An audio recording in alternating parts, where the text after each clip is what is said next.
In today's video, I'm going to teach you how to double underline in Excel. If you've ever prepared a report or a financial statement, you've probably seen totals and grand totals called out with a clean double line.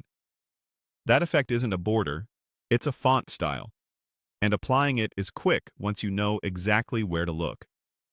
I'll walk you through it slowly so you can follow along on any modern version of Excel.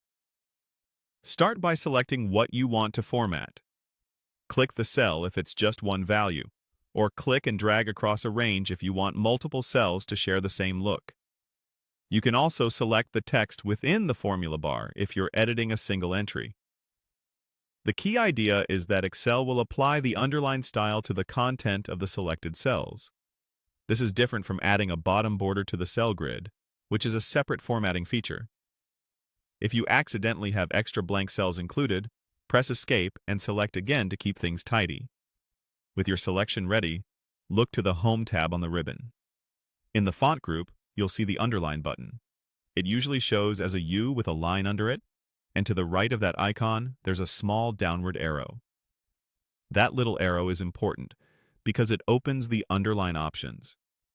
If your Excel window is narrow and you don't see the arrow, try maximizing the window or expanding the ribbon so the full font tools are visible. Click the arrow next to the Underline button, and a small menu will appear. From that menu, choose Double Underline. As soon as you select it, Excel applies a clean two-line underline to your highlighted content.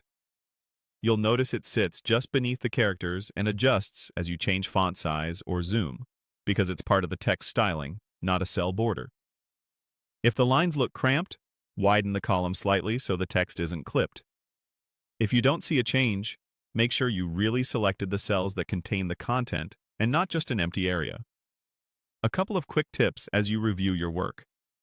To remove the effect, open the same Underline menu and switch back to a single underline or choose None, or simply press Undo right after you apply it.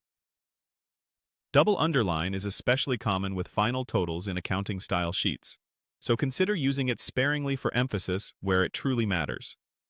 And before you print or share, use Print Preview to confirm the lines look crisp at the scale you intend.